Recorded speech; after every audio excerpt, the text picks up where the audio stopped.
एंटिमोनियम टार्ट्रिकम homeopathic औषधि, कॉम्पैरेटिव मेटेरिया Medica, अध्याय 127, 128, 129। Doctor Narayan चंद्र Ghosh. Tartar emetic, एंटिमोनी और पोटाश से रासायनिक प्रक्रिया से प्रस्तुत सर्दी, खांसी, निमोनिया, ब्रोंकाइटिस, कैपिलरी ब्रोंकाइटिस, छोटी माता, खसरा, चेचक, बुखार, हैजा इत्यादि बीमारियों में इसका अधिक व्यवहार होता है। बच्चे और वृद्धों की बीमारी में और श्लेष्मा प्रधान व्यक्तियों की बीमारी में एंटिमटार ज्यादा फायदा करती है। न्यूमोगैस्ट्रिक नर्व, दशमी नाड़ी, फेफड़ा और मेद नाड़ी के भीतर से यह हृदपिंड और फेफड़े में सुस्ती पैदा करती है। डिप्रेसेस रेस्पिरेशन एंड सर्कुलेशन, श्वास क्रिया और खून के दौरान की क्रिया को घटाती है, जिसका नतीजा यह होता है कि जब रोगी खांसता है तब ऐसा मालूम होता है कि श्वासनली में बहुत बलगम जमा हुआ है और अभी निकल जाएगा, पर वह किसी भी तरह नहीं निकलता। बहुत कमजोरी, समूचे शरीर का कांपना, आच्छन्न भाव, पसीना इत्यादि इसके विशेष लक्षण हैं। चरित्रगत लक्षण। 1. बच्चा केवल गोद में चढ़कर घूमना चाहता है, कोई छूता है तो रो उठता है, चिकित्सक को नाड़ी नहीं देखने देता, एंटिम क्रूड, सैनिक्यू। 2. चेहरा मलिन, नीला, ठंडे पसीने से तर। 3. पानी में डूबने, श्वासनली में बलगम इकट्ठा होने, फेफड़े का पक्षाघात होने या गलनली में बाहर की कोई चीज अड़ जाने से सांस रुक जाने सी हालत होना और उसके साथ आच्छन्न भाव, कोमा। 4. प्रायः सभी बीमारियों में औधाई का भाव या बराबर सोए रहने की इच्छा। 5.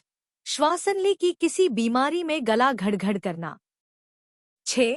घड़घड़ाहट के साथ खांसी। 7. टीका लेने के दोष की वजह से दूसरी बीमारियां उत्पन्न होना, कैली म्यूर और थूजा से फायदा न होने और साइलिसिया की तरह लक्षण न रहने पर। 8. मिचली और ओकाई। 9. बच्चा कुछ खाते पीते ही खांसने लगता है। 10. नए पैदा हुए बच्चे की सांस रुकना, बच्चा पैदा होने के समय ऐसा मालूम होता है मानो सांस नहीं चलती, मुंह फाड़ता है, एकोनाइट। 11. जीभ पर सफेद रंग के मैल की तही, जीभ के कांटे और किनारे लाल। 12. नाड़ी की गति इतनी तेज कि गिनी नहीं जा सकती। 13. भींगी या सीड़ वाली जगह से बीमारी की पैदाइश। 14.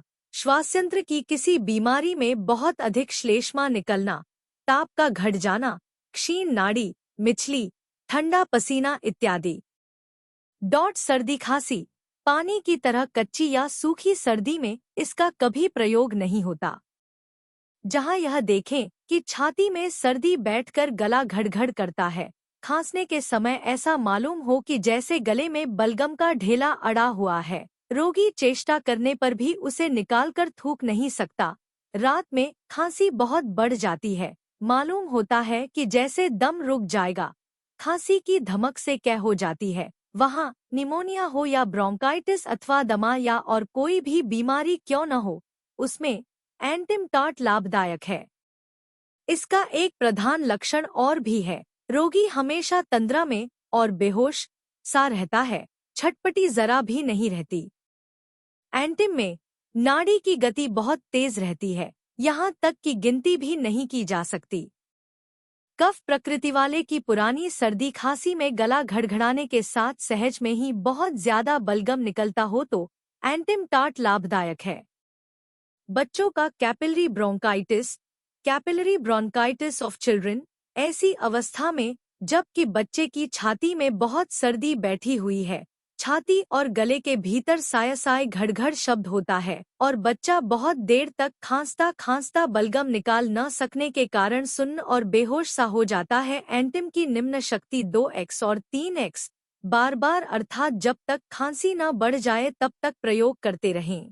खांसी बढ़ते ही समझ लें कि जमी हुई सर्दी फेफड़े से अलग हो रही है।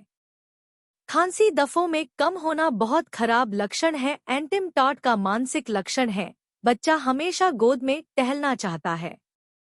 अभिज्ञता का परिणाम, बच्चों को बैसिलर या ट्यूबरक्यूलर मेनिंजाइटिस, यक्ष्मा, सम्मिलित मस्तिष्क, झिल्ली का प्रदाह, बच्चों का यकृत बढ़ना, इन्फेंटाइल लिवर आदि कुछ प्राणघातक बीमारियों की तरह ऊपर कहीं कैपिलरी ब्रोंकाइटिस भी एक घातक बीमारी है।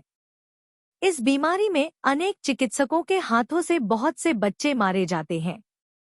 वक्ष परीक्षा में एंटिम के पूरे लक्षण मिलने पर भी और एंटिम की निम्न और उच्च शक्ति से ठीक उचित रीति से चेष्टा करने पर भी मेरे हाथों कितने ही बच्चे मरे हैं। एक दिन एक बच्चे की इलाज के लिए मुझे बुलाया गया। उसके फेफड़े में एंटिम के सभी लक्षण मिले, पर पूर्व के रोगियों की अवस्था ख्याल में आ जाने के कारण उसको एंटिम टाट न देकर मैंने अनुमान के बल पर हिपर सल्फर 200 शक्ति की 2 छोटी गोलियां 2 ड्राम डिस्टिल्ड वाटर, चुआया हुआ पानी में गलाकर सब एक बार में ही पिला दी। उसके बाद उसकी छाती को रुई से बंधवाकर कई मात्रा सैक्लेक औषधविहीन दूध की चीनी देकर चला आया। दूसरे ही दिन ज्वर और फेफड़े की अवस्था कुछ अच्छी मालूम हुई।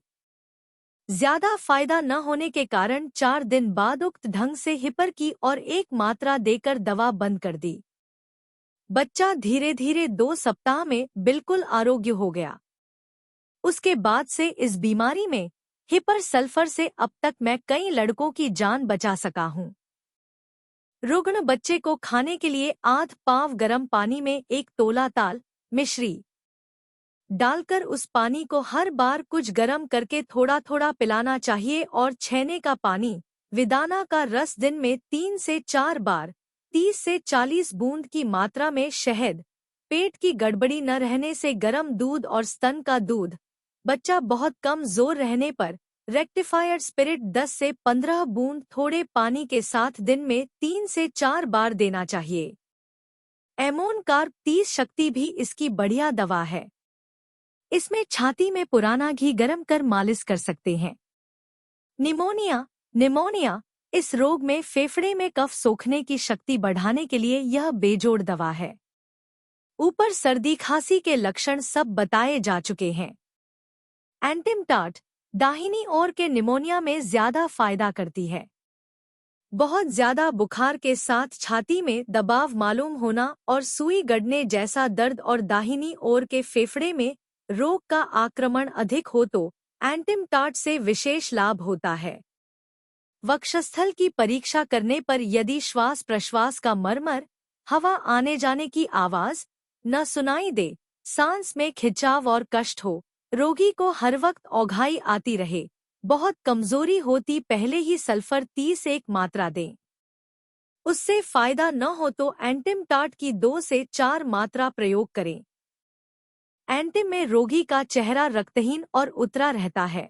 ओपियम में गले में घड़घड़ाहट और जोर जोर से सांस छोड़ना, स्टटोरस ब्रीदिंग, ये 2 लक्षण हैं।